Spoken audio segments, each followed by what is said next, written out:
Hello everyone, আমার নতুন একটি ভিডিওতে তোমাদের অনেক অনেক ওয়েলকাম।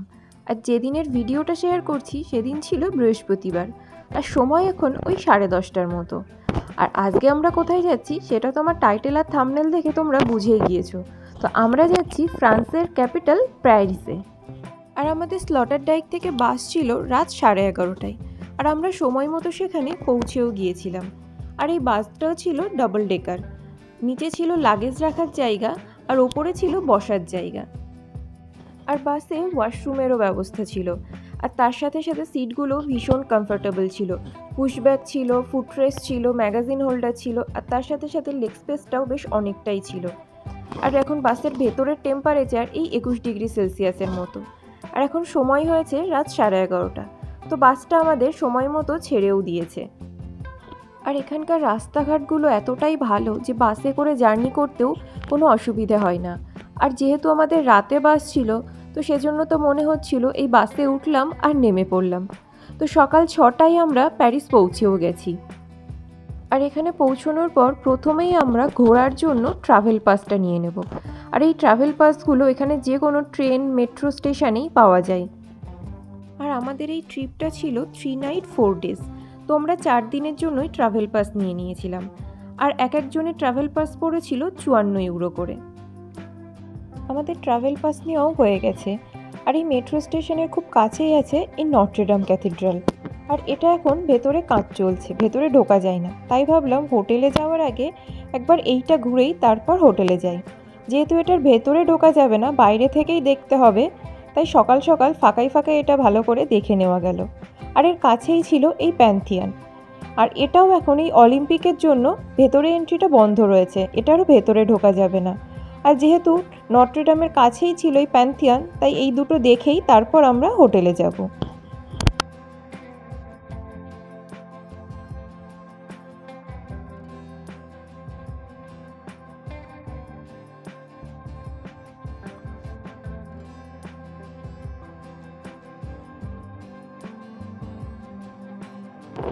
আর এখান থেকে বাসে করে এই 15 থেকে 20 মিনিটের মতো লাগবে আমাদের হোটেল পৌঁছোতে। এই যে ফাইনালি আমরা পৌঁছেও গেছি হোটেলে। আর এবার হোটেলে চেক ইন করে তারপর লাগেজ রেখে ফ্রেশ হয়ে তারপর আমরা আবার বেরোবো এই প্যারিস শহরটাকে ঘুরে দেখার উদ্দেশ্যে।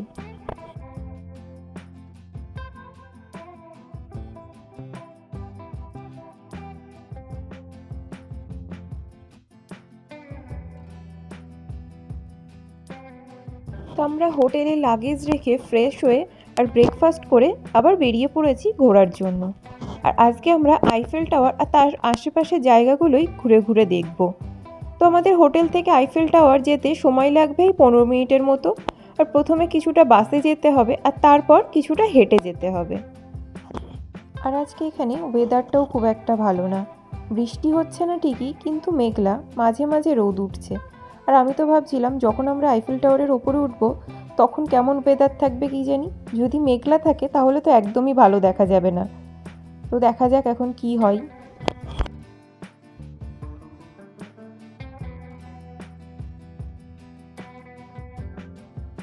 আর ফাইনালি আমরা পৌঁছেও গেছি আইফেল টাওয়ারের সামনে। আর যাক বাবা, এখন আকাশটা একটু পরিষ্কার হয়েছে আর রোদও উঠেছে। আমি তো এটা নিয়েই এত ভয় পাচ্ছিলাম যে যখন আমরা ওপরে উঠব যদি মেঘলা থাকে তখন তো কিছুই আর ভালো করে দেখা যাবে না। তো যাই হোক, এখন মেঘলাটা কেটে গেছে, বেশ ভালোই রোদ আছে আর ভালোভাবেই দেখাও যাচ্ছে, চারিদিকটা পরিষ্কার হয়ে গেছে। আর প্রথমেই আমরা আইফেল টাওয়ারের ভেতরে ঢুকিনি, প্রথমে একটু বাইরেটা আশপাশগুলো ভালো করে ঘুরে দেখলাম। আর এইবার ভেতরে ঢুকবো। এখানে লাগেজ সমস্ত কিছু চেক হচ্ছে, তারপর ভেতরে ঢুকতে হবে। আর আমাদের যেহেতু অনলাইনে টিকিট কাটা ছিল, তাই ভেতরে ঢোকার পরে আলাদা করে আর টিকিট কাটার লাইনে আমাদের দাঁড়াতে হয়নি। কিন্তু অনলাইনে টিকিট কাটলেও এই লিফটে ওঠার লাইনের জন্য প্রচণ্ড ভিড় রয়েছে। আর এখানে এই 4টে পিলারের মধ্যে 2টো পিলারে রয়েছে সিঁড়ি, সেখানে সিঁড়ি দিয়ে উপরে উঠতে হবে, আর 2টোতে রয়েছে এইরকম লিফটের ব্যবস্থা। তো আমাদের টিকিট লিফটেই কাটা ছিল, তাই আমরা লিফটে করেই ওপরে উঠেছিলাম। তো ফার্স্টে এখানে লিফটে করে আমরা উঠবো 2nd ফ্লোরে। আর এখানে ওঠার লিফটটাও ভীষণ সুন্দর, একদম টাওয়ারের গা ঘেঁষে। আর লিফটটা কেমন ব্যাকাভাবে উপরে উঠছে, ভেতরে থাকলে বোঝা যায় না, কিন্তু বাইরে থেকে এটা দেখতে খুব সুন্দর লাগে। আর আমরা সেকেন্ড ফ্লোরে পৌঁছেও গেছি। আর এখান থেকে বাইরেটাকে দেখতে তো ভীষণ সুন্দর লাগছে। আর এখান থেকে এবার আরেকটা লিফট চেঞ্জ করে আমাদের যেতে হবে একদম ওপরে, মানে যেটাকে বলে আইফেল টাওয়ারের সামিটে। আর এই সামিট যাওয়ার জন্য ওই সেকেন্ড ফ্লোর থেকে আরেকটা লিফট চেঞ্জ করে সেখানে যেতে হয়। সেখানে আর সিঁড়ি দিয়ে ওঠার কোনো রকম ব্যবস্থা নেই, শুধুমাত্র লিফটেই যাওয়া যাবে। আর প্রথমে কিছুক্ষণ আমরা সেকেন্ড ফ্লোরটাকে ঘুরে নিলাম, আর তারপর আবার ওপরে ওঠার জন্য লাইনে দাঁড়িয়ে পড়লাম। আর লাইনেও প্রচণ্ড ভিড় ছিল, সেখানেও বেশ কিছুক্ষণ আমাদের অপেক্ষা করতে হয়েছে। তো ফাইনালি আমরা পৌঁছে গেছি আইফেল টাওয়ারের একদম ওপরটাই। আর এই ওপর থেকে পুরো প্যারিস শহরটাকে তো ভীষণ সুন্দর লাগছিল। আর এই লিফটে যেখানে নামাবে সেখান থেকে সিঁড়ি দিয়ে হেঁটে আর একটা ফ্লোর ওপরে ওঠা যায়। আর এত ওপরে উঠে তো ভীষণ জোরে হাওয়াও হচ্ছিল, আর তার সাথে ভীষণ ঠান্ডাও লাগছিল। আর এই টাওয়ারের একদম ওপরে এসে তোমরা চাইলে শ্যাম্পেনও খেতে পারো। আর এই শ্যাম্পেনটা টিকিটের সাথেও বুক করা যায়, আবার এখানে এসে আলাদাভাবেও নেওয়া যায়।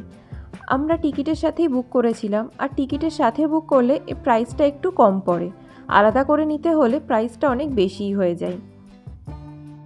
আর এই আইফেল টাওয়ারটি প্যারিসের সিন নদীর একদম পাশেই অবস্থিত। আর এই টাওয়ারটির নকশা করেন ফরাসি আর্কিটেক্ট গুস্তাভ আইফেল, আর তার নাম অনুসারে এই টাওয়ারের নাম রাখা হয় আইফেল টাওয়ার।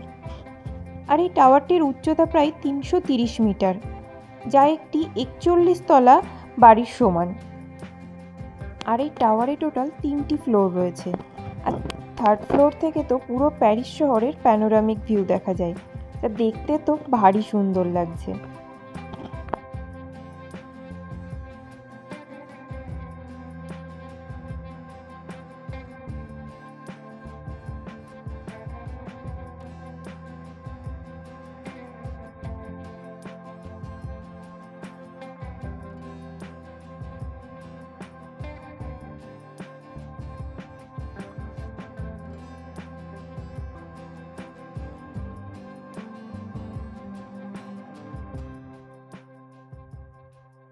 তো আমাদের থার্ড ফ্লোরটা ঘোরা হয়ে গেছে। এবার আবার আমরা লিফটে করে সোজা চলে যাব নিচে সেকেন্ড ফ্লোরে, তারপর সেকেন্ড ফ্লোরটাকে ঘুরে তারপর আবার যাব ফার্স্ট ফ্লোরে। আর এখন যেহেতু এখানে অলিম্পিক চলছে, তাই টাওয়ারের গায়ে অলিম্পিকের লোগো লাগানো আছে। আর আমরা সেকেন্ড ফ্লোরটা ঘুরে তারপর চলে এসেছি ফার্স্ট ফ্লোরে। আর এখানে কিছু সুভেনিয়ার শপ আর ছোট ছোট ক্যাফে রয়েছে, আর ওয়াশরুমেরও ব্যবস্থা রয়েছে।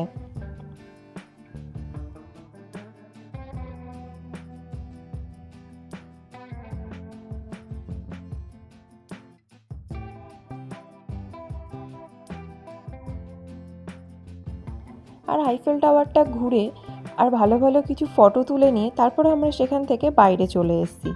আর এবার আমরা এরপর যাব আর্ক দে ট্রাম্প।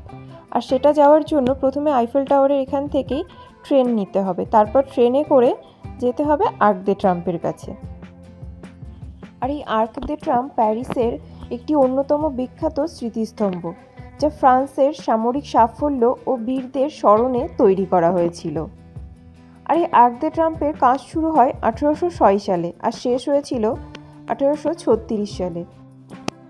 আর এটি নেপোলিয়ন বোনাপার্টের আদেশে তৈরি করা হয়েছিল, তার সামরিক বিজয় ও সেনাদের গৌরবের স্মারক হিসাবে। আর এটাতে রোমান যুগের আর্চগুলোর আদলে তৈরি করা হয়েছিল। আর এর উচ্চতা ছিল 50 মিটার, আর প্রস্থ 45 মিটার, আর গভীরতা ছিল 22 মিটার। আর এটা বিশ্বের অন্যতম বড় আর্চগুলোর মধ্যে একটি ছিল। আর এটির দেওয়ালে ফরাসি বিপ্লব আর নেপোলিয়নের যুদ্ধসমূহে যারা লড়াই করেছে তাদের নাম খোদাই করা রয়েছে। আর তাছাড়াও স্মৃতিস্তম্ভটির চারপাশে অসাধারণ ভাস্কর্য রয়েছে, যেখানে বীরত্ব, বিজয় এগুলো নানা রকম গল্পের মাধ্যমে তুলে ধরা হয়েছে। আর এই আর্ক দে ট্রাম্পের ওপরে ওঠা যায়, আর যেখান থেকে পুরো প্যারিস শহরের প্যানোরামিক ভিউ দেখা যায়, যদিও আমাদের আর সেখানে ওঠা হয়নি। আর এটা হচ্ছে প্যারিসের একটা খুব ফেমাস জায়গা, আর এটা হচ্ছে লাভলক ব্রিজ, যেটা এখানে পন্টস দে আর্ট নামেও পরিচিত। আর এটা লিভ্রে মিউজিয়ামের একদম পাশেই রয়েছে, আর সিন নদীর ওপরেই রয়েছে এই ব্রিজটা। এখানকার লোকেরা তাদের ভালোবাসার প্রতীক হিসাবে এই ব্রিজে তালা ঝুলিয়ে যেত আর চাবিটাই নদীর জলে ফেলে দিত। আর এটা শুরু হয়েছিল নাকি 2008 সাল থেকে। আর এটা প্যারিসের পর্যটকদের মধ্যেও ভীষণ জনপ্রিয় হয়ে উঠেছিল। আর তারপর এই তালার অতিরিক্ত ওজনের কারণে 2015 সালে এই সেতুটা ভীষণভাবে ক্ষতিগ্রস্ত হয়ে যায়। তারপর এখান থেকে প্রায় 10 লাখ তালা সরিয়ে ফেলা হয়েছিল। আর তার সব কিছুর ওজন নাকি ছিল প্রায় 45 টনের কাছাকাছি। আর তারপর এই ব্রিজে রেলিংয়ের জায়গায় কাঁচ দিয়ে দেওয়া হয়। যদিও এই ব্রিজে এখন তালা ঝোলানো বন্ধ, তবু প্যারিসের যে কোনো জায়গাতেই এইরকম কিছু না কিছু তালা ঝোলানো চোখে পড়বে। তবে সেটা আগের তুলনায় এখন অনেকটাই কম। প্রথমে তো আমরা এই ব্রিজের ওপরেই দাঁড়িয়েছিলাম, তারপর কিছুক্ষণ সেখানে ঘোরার পরে ব্রিজের নিচে এই নদীর পাশটাতে এসেই বসে পড়েছি। আর এই নদীর পাশ দিয়ে বহু লোকজন দেখছি বিকেলবেলা হাঁটাচলা করছে, আবার কেউ কেউ এখানে বসে বসে গল্পও করছে। আর এই নদীতে এত ক্রুজ চলছিল, আর বিকালবেলায় নদীর পাশে বসে দেখতে সেটা বেশ ভালোই লাগছিল। আর দূর থেকে আইফেল টাওয়ারের মাথাটাও দেখা যাচ্ছিল। আর সেখানে আবার রাতের লাইটও জ্বলা শুরু হয়ে গেছে। সব মিলিয়ে নদীর পাশে বসে থাকতে আর এই দৃশ্যগুলো দেখতে বেশ ভালোই লাগছিল। আর এটা হচ্ছে লুভরে মিউজিয়াম। তো এখানে আজকে আমরা যাব না, আমাদের এই লুভরে মিউজিয়ামের টিকিট কালকে রয়েছে। তো এই রাত্রিবেলা মিউজিয়ামটাকে দেখতেও ভারী সুন্দর লাগছিল। আর এই লাইটের আলোর এই পিরামিডগুলোকে দেখতে তো আরোই বেশি ভালো লাগছিল। তো চলো, এবার আমাদেরও হোটেলে যাওয়ার সময় হয়ে গেছে। এবার এখান থেকে আমরা ডিনার করে সোজা হোটেলে ফিরে যাব। আর ভিডিওটাও তাহলে আজ এখানেই শেষ করছি। সবাই ভালো থেকো, দেখা হচ্ছে পরের ভিডিওতে। টাটা।